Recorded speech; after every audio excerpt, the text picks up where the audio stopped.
blessed today to have Dr. Raj Sisodia as our featured presenter. And Raj has been a colleague of mine at Babson College, but more importantly, has written 4 seminal books in this area. The Healing Organization being his most current one that's coming out September 14th. Yet also Firms of Endearment, Everybody Matters, and the seminal book defining the conscious capitalism movement, which he wrote with John Mackey, the CEO of Whole Foods. So very blessed to have Raj here with us today. I've been in the area of conscious capitalism since being a student at Babson College a long time ago, 30 years ago. Well, it's just to come in a little bit closer, because we have this directly mic'd into the board for the video content that we're creating. But for the audience, you should come in closer, and we can turn up the volume a little bit more in the room, which they are. Just to quickly introduce myself, I've been a conscious capitalist, or we used to call it social responsible business person back in the late 80s, early 90s. And then we had terms like not only social responsible business, but corporate social responsibility. That was like an officer in a company. And we had terms back then that were double bottom line that turned to triple bottom line, people, profit, and planet. And ultimately, a lot of other terms came into the movement like impact, green, clean. And impact has been a very popular word about focusing on what's working. Like solar is what's working, that's a positive impact, versus a negative screen, which is something like, let's not invest in a country that has bad labor policies. That's a negative screen. So when we look at a healing organization and Raj's forthcoming book, there are all different aspects here about what you don't want to do and what you do want to do. And one of the things I love about his book is that it magnetizes the genius of what is working and where you can really build. And yet we all do know that aspects of that are also about what do we not want to do in building an organization and what undermines culture. Because even a drop of oil in a big bucket of water pollutes the whole bucket. So Raj, with your worldview and perspective on building the healing organization, what wisdom would you initially share for the audience? Yeah, I think the first thing is to recognize that business is obviously an essential part of our lives. It provides employment, it provides goods and services, and adds many other dimensions to our life. But there's also a lot of what I would say unnecessary suffering that happens as a result of the way we work.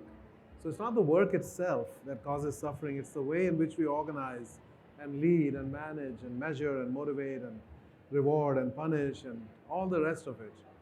And that is unnecessary suffering. There's a kind of suffering in the world that is a form of noble suffering that actually serves a higher purpose. But this is the kind of suffering that we're talking about is actually doesn't serve a higher purpose. It's simply rooted in ignorance or apathy or a lack of understanding or miscommunication or poor leadership. So we're trying to say that business not only can reduce the amount of suffering that we create in the world through the way we work, but we can also help alleviate the suffering that people already have in their lives. This is why I'm really a big fan of what Mark is doing with LifeGuides, because this is a company that is specifically trying to connect people who are suffering with certain life challenges and connect them with people who have already dealt with those issues. And in the process is healing both of them.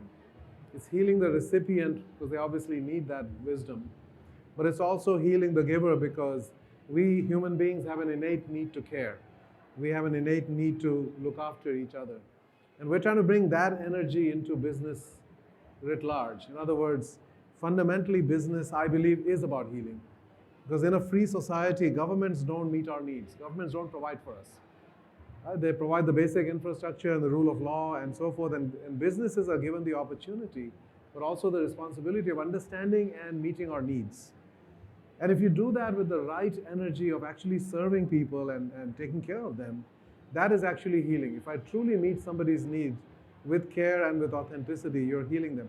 But if I simply look at them as somebody that I can exploit to meet my needs, right, which typically is about power and money, right? So I use them as customers, I sell them whatever I want to sell them, I use them as employees, get them to do what's good for me, but not worry about what's good for them. So we can do it in a way that's purely leading with our self-interest and using people, or we can lead with serving people and expressing our own capacity for caring. And I believe when you do it right, business is fundamentally about healing, because you're meeting people's real needs and you're making them whole in that dimension. So that's really the idea of this book. How can we reduce suffering?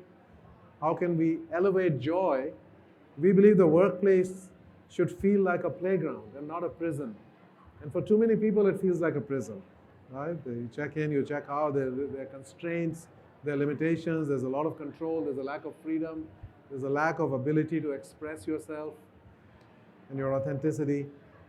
The best work gets done in an environment of playful creativity, of teamwork, of collaboration, of working towards something that is meaningful to you, a higher purpose, as we talk about in conscious capitalism.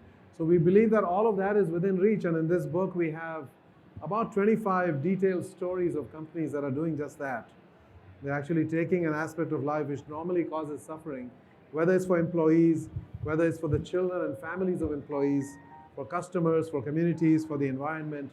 And not only are they not doing harm, they are actively restoring those people and those systems to health and well-being. They're reducing suffering, they're bringing joy, and they're enabling growth. And I think that's what we want in life, right? We want to reduce suffering, bring joy, and grow and evolve. And business is a great place to do all of that if we have the right mindset for it. Well, really, businesses are just communities. So when we look at a company, it's just a community. It just happens to be a community of capitalists, if it's a for-profit business, around a certain directional intent. And so, Raj and I look at enterprises from a humanistic standpoint as communities. And then, if you're running a tribe or running a community from that standpoint, how would you really lead? And for me, the most foundational teaching that goes through a lot of religions, but also a lot of wisdom teachings, is do unto others as you'd have done unto yourself. Or in Buddhism, the law of karma. And there are other religions that say, as you sow, so shall you reap. So when we look at basic foundational building blocks of building a culture of trust, and a key thing is psychological safety. If we treat others as we would like to be treated, that's a very simple management rule that will always give a true north about how your actions are, how you discern, how you choose, how do you want to be present in a meeting. Now, Raj's work also in the book is voluminous in studying so many great case studies of leaders that inspire and activate and magnetize teams to want to really live to their full potential, to really truly live in a culture of caring, to actually be more creative, more vital, more energetic, more joyful, as he says. So Raj, as you go forward in your presentation here, tell us more about those principles and what we can apply. Sure. I just want to go back to the sort of starting point of this journey for me. When I wrote this book, Everybody Matters, I realized in hindsight that this actually was a healing organization. That what Bob Chapman has done at Barry Wehmiller is create a company where, he's acquired as of this moment about 108 companies that were dying and struggling. And they were located in small towns in the industrial Midwest and Wisconsin and Ohio and Pennsylvania. And these little towns where this business had been around for 70, 80, 100 years and is now dying. And alongside that company, that town is dying. And any sense of hope and having a future is dying. As an example, a company in Phillips, Wisconsin called PCMC, 600 people work there. The population of the town is 1,400. If that company goes under, that town disappears off the map. And Bob Chapman has gone around and bought these kinds of companies, 108 of them, and he's turned them around.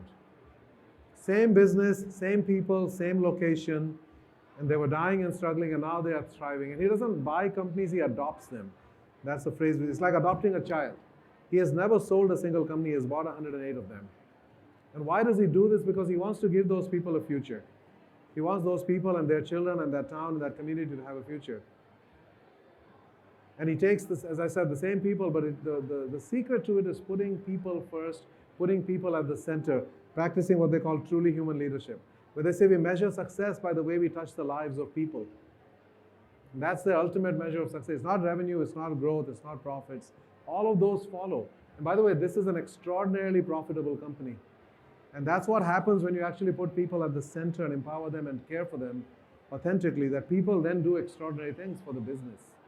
So none of this is a choice between saying you can either be a highly profitable business or you can be good to people, good to communities, etc. This is saying that the path to sustainable success, defined in multiple dimensions, is by putting people at the center of everything that you do. And this is a quote from that book. We kind of tried to summarize the essence of that book. Everybody wants to do better, trust them. Leaders are everywhere, find them. People achieve good things, big and small, every day, celebrate them. And some people wish things were different, listen to them. Everybody matters, show them. And this is kind of a mantra in that company.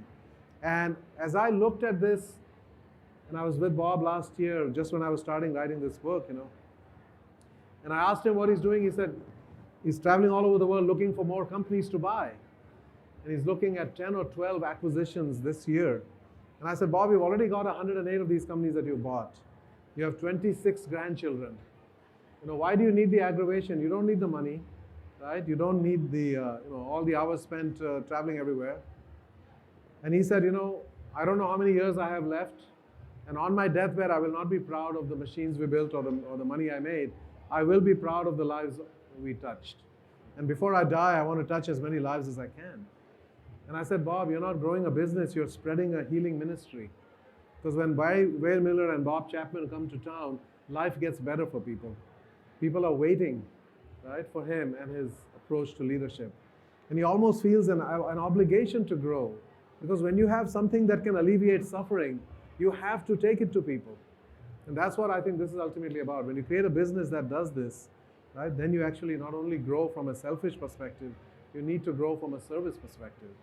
So the idea that this is an ultimate healing organization really then gave root to the idea of healing as a broader purpose. And as I thought about it further and look at the time that we're in today in the world, and I was reminded of the quote from Charles Dickens from A Tale of Two Cities. And I think it's never been more true than today. That this is the best of times and it is the worst of times. There's never been a better time to be born a human being than today. In terms of your life expectancy, the amount of freedom you're likely to have, the ability to pursue a meaningful life, right? In terms of literacy, in terms of freedom, all of those kinds of things. So we are at a pinnacle in that sense. We have peace and prosperity beyond what we've ever had in human history. And yet at the same time, it's the worst of times because we are looking at an existential threat. Humanity has never faced the kind of conditions that we face today.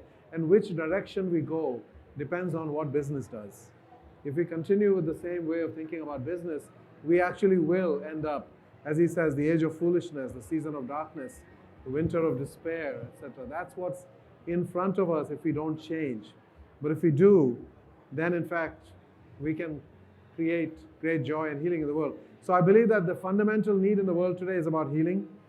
We need healing at every level for us individually. Everybody is carrying some kind of trauma, undiagnosed, unhealed. And until we do that, we cannot be happy, we cannot be good leaders. We need to heal our families and our communities, our companies and our countries.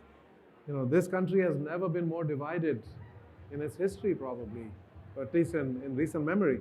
And that's true of many countries. There's so much division. We need to heal that. Certainly there's a lot to be done for our planet and for the ecosystem. And we need to heal the past in order to be able to heal the present and the future. And we haven't done many of these things. So that's kind of the framing of the book. And as the Dalai Lama said, our prime purpose in this life is to help others. And if you can't help them, at least don't hurt them. Unfortunately, we are hurting each other. We're hurting each other in the course of doing our work. We're hurting each other in 100 different ways all the time. And how do we get out of that? The fact is, we don't consciously choose to hurt each other most of the time. But if you don't consciously choose to be part of the healing, we are part of the hurting at a subconscious level. And when it comes to work and business, the data are quite startling. Heart attacks are 20% higher Monday morning. Our work is literally killing us. 120,000 Americans die every year. Incremental deaths due to the way we work. Stress and other factors connected to work. And the sad irony of all of this is that even professions that have a higher purpose, such as medicine, right? The healing professions, even there we have tremendous suffering, right? The healing professions have become places of suffering because of the way we work. You know, why do people become doctors? Because they want to heal. They have a tremendous idealism and dedication to their craft, and yet they end up suffering. There's depression and drug addiction and suicide are much higher in those professions. So that's, you know, bitter and sad irony, but really an indictment of the way in which we run our organizations. So healing organizations, they understand and meet the real needs that people have. They're not trying to uncover your weaknesses and your desires and your addictions and your insecurities and prey on them, which is what a lot of businesses try to do, right? With clever marketing, etc., figure out how I can get you to buy what I have. But they're really about meeting people's real needs, helping, therefore, to heal them. And by doing that, when you heal others, you actually heal yourself as well, and you generate abundance. And that's the mindset that we have here. So this is not about social responsibility, right? It's not about just environmental stewardship. It is fundamentally a rethinking of the role and purpose of business in our lives, and seeing business as a vehicle of caring and a vehicle of service for each other. And this is how we care each other. How can we convert the workplace from a place where people cry from grief and from stress, and convert it to a place where people actually cry tears of joy? And that's what we see in all these businesses. When I first went to visit Barry Wehmiller, I asked a room full of blue-collar, middle-aged men, tell me how your life used to be before you became part of Barry Wehmiller and how it changed. Before they could even speak a word, many of them were choked up, and many had tears streaming down their face. I said, wow, I've never seen this in a business, where people are willing to be open and vulnerable, and they're so moved emotionally by what their life has undergone. Right? I said, this is a very different kind of way of being in business. So this is what we're trying to bring about, a world in which business makes human flourishing its first priority. You know, human flourishing has to be up here. Profit and growth and all the numbers and everything has to serve that. In most businesses, profit and growth are up here, and people are somewhere down the list, right? And now we've discovered, or many CEOs have discovered, that happy employees are more productive employees. So then CEOs are saying, okay, how do we get some more happiness around here, right? But that's not the right reason. You have to do the right things for the right reasons. People can see through that, right? So you have to authentically care for people's well-being, not just pretend to care so that you can make more money from them. So when we do business in this way, everything gets better, right? Not only people and their well-being, the air and the water and the communities, you know, all of that is going to transform, and it impacts multiple generations, because the way we lead impacts the way people live, and therefore it impacts their children and impacts their children's children, right? So the consequences are enormous.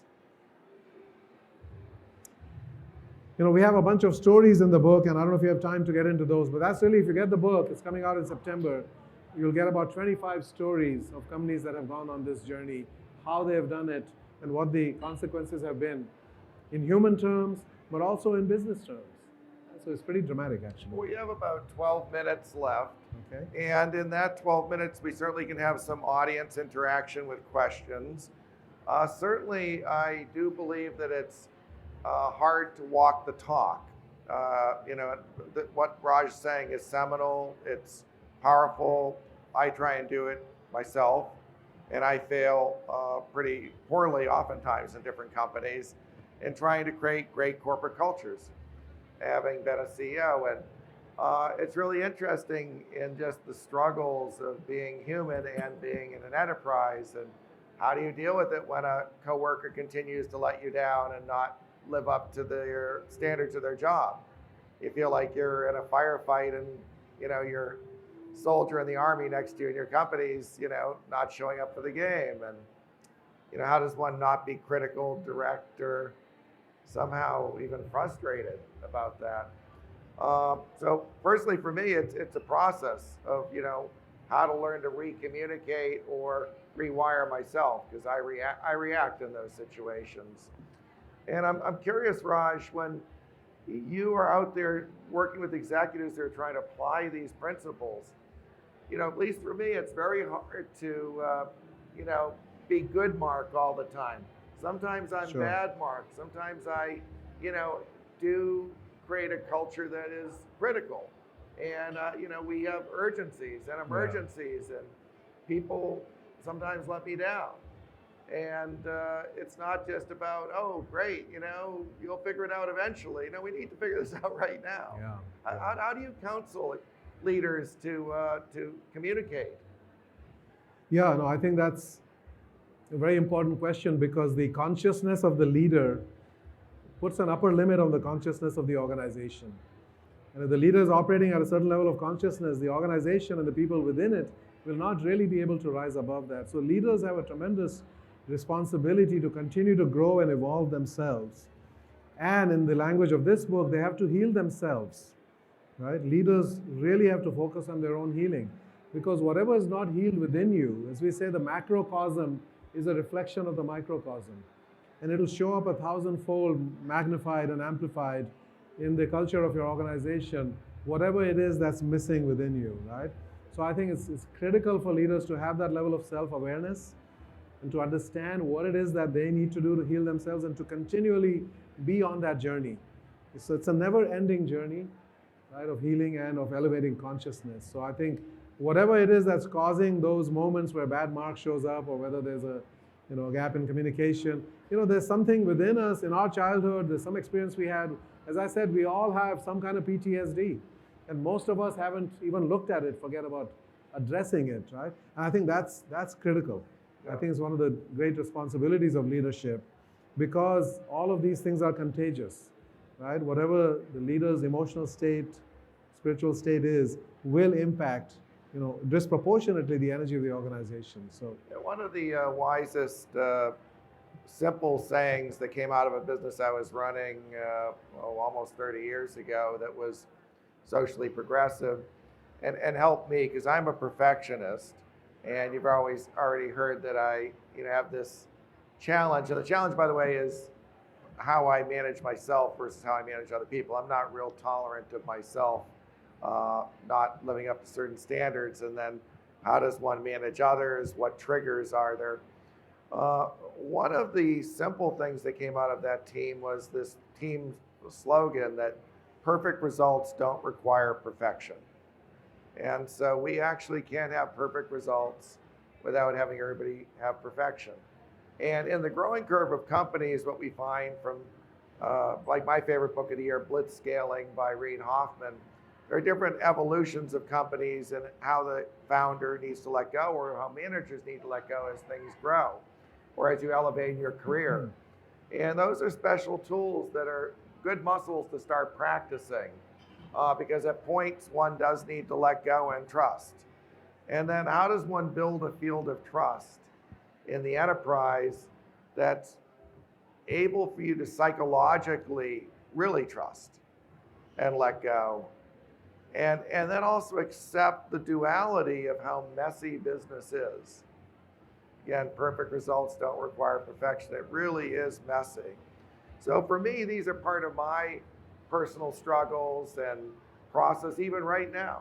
Today in running LifeGuides as CEO and trying to build the largest for-profit accelerator of human empathy on the planet, trying to reduce suffering and struggle for 1 billion people through a model that we're diffusing through corporations to help them with their employee life challenges, trying to bring more humanity to humanity, and all the aspirations we have. And then we need to, in our company, figure out how do we do that at the most foundational DNA and mimetic level, the foundations, and walk our own talk.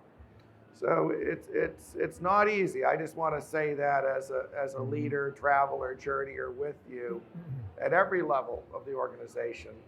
Now I see there's a question out there. You had a question? And I'll repeat it after you say it.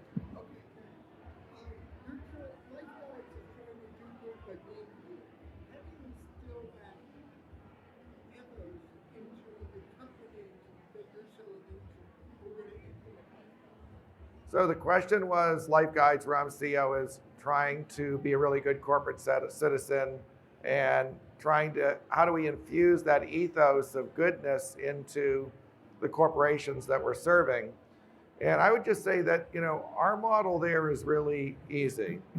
Because we're matching up somebody called a guide who's actually gone through a specific life challenge. Let's say that person's home burned down 5 years ago in a California wildfire, or they went through having a leukemia 4-year-old boy, or they've gone through having a mother with dementia, or they've gone through the freaking out of having a first child.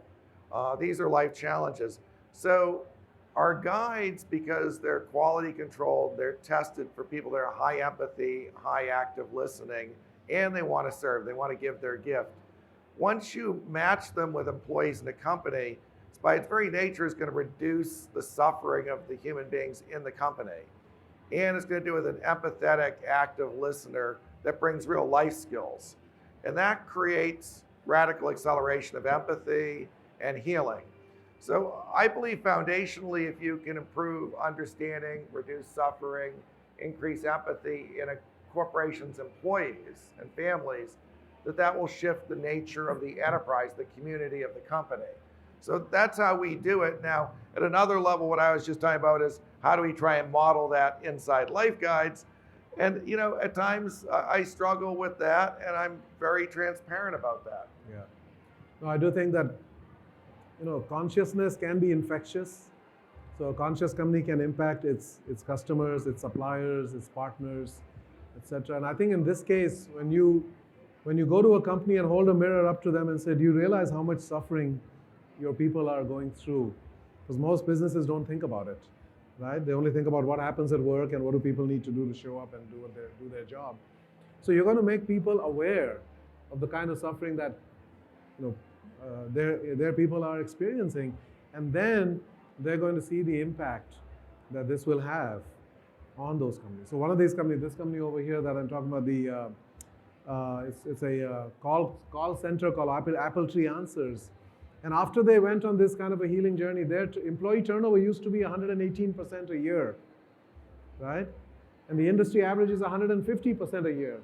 So people quit, and then half of them quit again every year, right? That's the reality of that industry and that business. And somebody said, you're doing great because your turnover is only 118. And the CEO said, that's not acceptable. Why is it that people don't stay here? And then he realized how tough life was for their employees, right? Not only in terms of financial stress and wages and the fact that small things in life can completely derail them. If their car blows up on that pothole, they have a flat tire and a damaged rim, they don't know how to recover from that, right? So they had all kinds of programs to help them. They helped them with other aspects of their work that were causing suffering. Their turnover went from 118% to 15% over a period of 3 years. Think about that, 118 to 15%. So what is that? How do you think that translates into business results? It's a dramatic impact, right? So they would start to see that, and then when they see that, they say, wow, what else is possible here? So I do think really that we can, by making people aware, as James Baldwin said, not everything that is faced can be changed, but nothing can be changed unless it is faced. So we're getting people to face this reality. Yes. And then we have the possibility of starting to change it. Is there another question from the audience about the healing organization and your path? I'll just share. So in this particular company, one of the things that they found was because people are living on the edge, we don't realize 50% of Americans have less than $400 in the bank. Okay, and if they needed $2,000 within 30 days, would not be able to come up with it. And 100 million Americans live paycheck to paycheck, 90 million work hourly jobs. And most of them are in that situation, right? So they created a program to help people dealing with life's potholes, right? Something happens and suddenly now you're looking at a disaster. We want to help. We don't want you to lose your car, lose your house just because something happened. And they put that program out there, and for 10 days, nobody responded. And finally, a woman wrote in saying, I'm so sorry, but I need help. She said, my ex-husband stopped paying alimony 2 weeks ago, and a week ago, my 2 kids and I got evicted from the apartment. And I've been living in a car for a week now with my kids. And I just can't do this to them anymore. I'm so sorry, but I need help.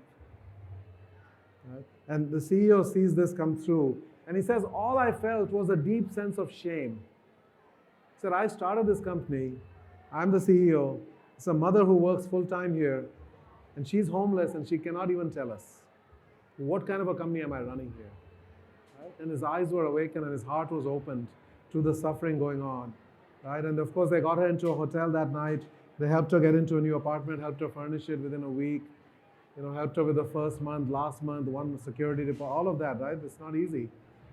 And then they said to her, we can keep this confidential if you would rather not let people know. She said, nobody has ever done anything this nice for me in my entire life. I'm going to tell everybody I know. And she did. And before you know it, the floodgates opened and so many people started writing in and sharing their challenges. And there were a number of people that were homeless. And others were dealing with all kinds of heartbreaking things.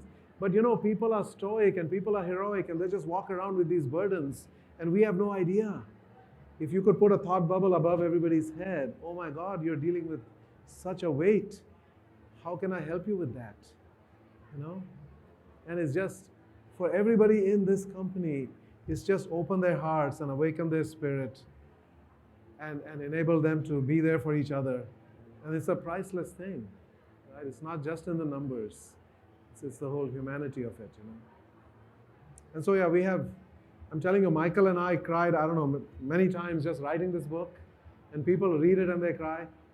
It engages you at that level. And that's where we need to connect with people. I think we've become... That's Michael Gelb he's talking about, too, the co-author of The Healing Organization.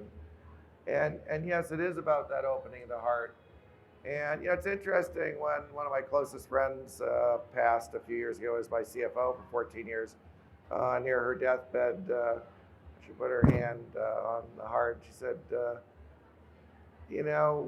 at the end of life, one realized that all that really matters is those you love and those who love you. And yes, there are aspects of legacy and there are aspects of other dimensionalities of life that can be important. Yet, if that's really primarily foundational to where we're ending and what's important, might we want to begin there too?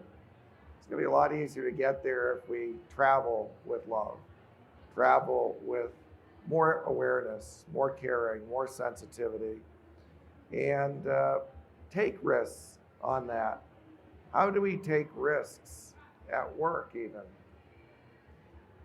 Take risks to actually live life more in love and service. And this is really the invitation of the Healing Organization. We're all imperfect in this. We are human. And yet, why not? What finer cause foundationally to bring forth an organization than healing of each other? I really want to appreciate Raj and his co-author, Michael Gelb, for their genius, insight, and their love. Thank you. Thank you very much, Mark. And the instant that Mark told me about LifeGuides, I was convinced. I said, I'm writing about the healing organization. Here is the ultimate healing organization. Every organization can be a healing organization. Doesn't matter what you do. You could be a law firm, you could be a doctor's office, you could be selling soft drinks. But this is a full embodiment of this. So I thank you for your vision and your, I know how hard the whole team is working to bring this to fruition. The world is waiting for this. Yes. We need this. So thank you. Right on. Thank you. Thank you all. Yeah.